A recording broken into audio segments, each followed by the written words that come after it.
చంద్రబాబు నాయుడు చెప్పిన మాయ మాటలను నమ్మిన ప్రజలు ఇప్పుడు వాటి ఫలితాలను అనుభవిస్తున్నారని మాజీ మంత్రి వైఎస్ఆర్ కాంగ్రెస్ పార్టీ నాయకులు కురసాల కన్నబాబు తీవ్రస్థాయిలో విమర్శలు గుప్పించారు. సోమవారం కాకినాడలో ఏర్పాటు చేసిన మీడియా సమావేశంలో మాజీ మంత్రి కన్నబాబు మాట్లాడుతూ రాష్ట్రంలో ఏ ఒక్క వర్గానికి మేలు జరిగే పరిస్థితి కనిపించడం లేదని, ప్రభుత్వం ప్రజా సమస్యల కంటే తమ సొంత ఎజెండాతోనే ముందుకు సాగుతుందని విమర్శించారు. మెయిన్ స్ట్రీమ్ మీడియాను తమ ఆధీనంలోకి తెచ్చుకున్న ప్రభుత్వం సోషల్ మీడియాను కూడా నియంత్రించేందుకు ప్రయత్నిస్తోందని ఆరోపించారు.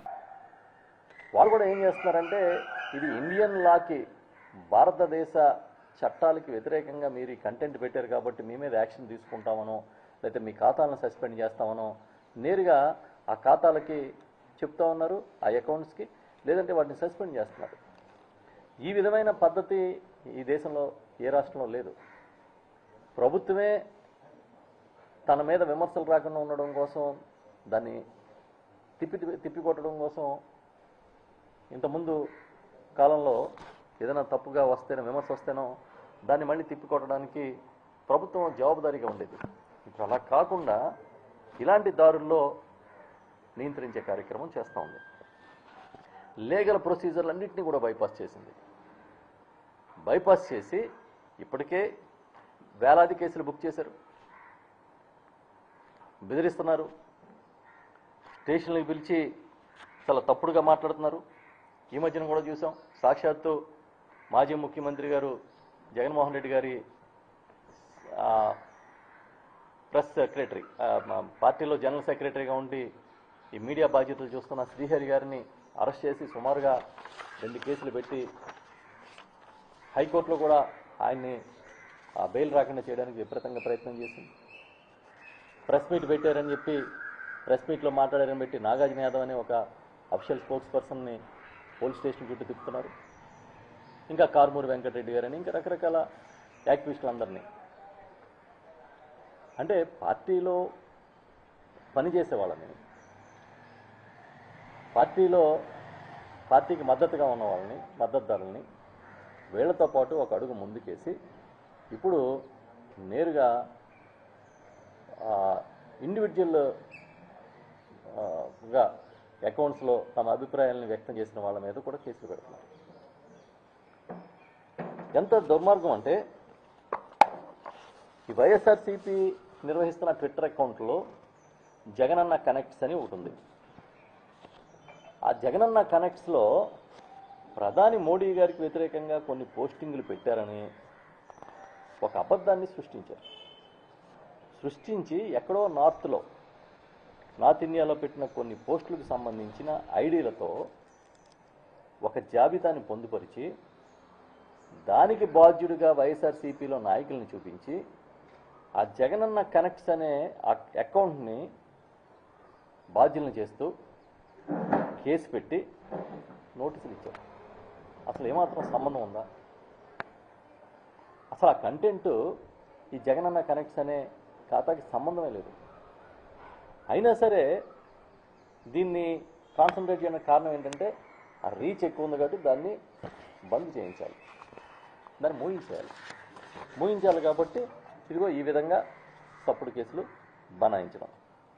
మేము అడుగుతూ ఉన్నాం, ఇప్పుడు ఏ సోషల్ మీడియా ప్లాట్ఫామ్కైనా ఒకటే రూల్ ఉండాలి కదా. అది వైఎస్ఆర్ పార్టీ అవ్వచ్చు, తెలుగుదేశం పార్టీ అవ్వచ్చు, లేకపోతే XYZ ఏ పార్టీ అని అవ్వచ్చు. అందరికీ ఒకే రూలు కాకుండా, అందరికీ ఒకే స్వేచ్ఛ కాకుండా మీరేమో అధికారిక హ్యాండిల్స్ నుంచి విచ్చలవిడిగా బురద జల్లుతారు. మీ తెలుగుదేశం పార్టీ హ్యాండిల్స్ నుంచి, వేరే హ్యాండిల్స్ నుంచి విపరీతమైన విమర్శలు చేస్తారు. ఇక్కడికి వచ్చేటప్పటికి వైఎస్ఆర్ పార్టీకి సంబంధించిన సోషల్ మీడియాను నియంత్రించాలని ప్రయత్నం చేస్తూ ఉన్నారు. నియంత్రించడమే కాదు, అంతకు మించి బెదిరించాలని, అణగదొక్కాలని చాలా గట్టిగా ట్రై చేస్తున్న విషయం కనిపిస్తూ ఉంది మనకి. వాళ్ళ స్వేచ్ఛగా మాట్లాడే హక్కు రాజ్యాంగంలోని ఆర్టికల్ 19(1)(a) కింద లభించిందా లేదా? మరి అది మాకు ఉందా లేదా? నిజంగా అబ్యూజ్ చేస్తే, నిజంగా తప్పుడు కార్యక్రమాలు చేస్తే అలానే మీరు అదే పని మీద ఉన్నారు కేసులు పెట్టడానికి. కానీ ఇవాళ ఏ పరిస్థితి వచ్చిందంటే, ఇగో మీకు కొన్ని చూపిస్తాను. ఎంత అసలు ఎందుకు ఇంత దిగజారిపోతున్నారో నాకైతే అర్థం కావట్లే. అమరావతిలోని కరప్షన్ని క్వశ్చన్ చేశారని చెప్పి వైఎస్ఆర్ కాంగ్రెస్ పార్టీ అకౌంట్ నుంచి ఆ కంటెంట్ తీయించేయమని చెప్పి ఆ ఎక్స్కి ట్విట్టర్కి కంప్లైంట్ చేయించి video not available in India తీయించేశారు. ఓకే, అమరావతి మీద అవినీతి మీద కూడా ఎవడో మాట్లాడకూడదు. ఇది కాకుండా శ్రీకాళహస్తి టెంపుల్లో చాలా పరిస్థితులు బాగోలేదని చెప్పి ఒక మహిళ మాట్లాడిన వీడియోని, స్వచ్ఛందంగా ఒక మహిళ మాట్లాడిన వీడియో, ఆమె ఎవరికి సంబంధం లేదు, ఆ వీడియోని ఈ ఒక అకౌంట్లో జగనన్న కనెక్ట్స్ అనే అకౌంట్లో పోస్ట్ చేస్తే దానికి నోటీస్ ఇచ్చి ఇమీడియట్గా తీయకపోతే కేసులు పెడతామని బెదిరించి ఒక ఇల్లీగల్గా కూడా అక్రమ కేసుని నమోదు చేశారు. ఇదే కాదు, జగనన్న కనెక్ట్స్ అనే అకౌంట్కి సంబంధించి అందులో కర్నూలు బస్సు యాక్సిడెంట్ మీద మాట్లాడారని ఒక కేసు,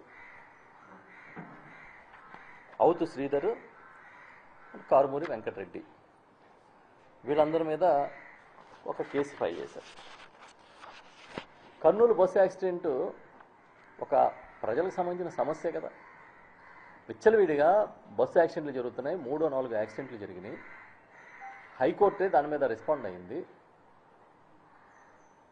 అసలు ఇవాళ రవాణా వ్యవస్థని విచ్ఛిన్నం చేశారు.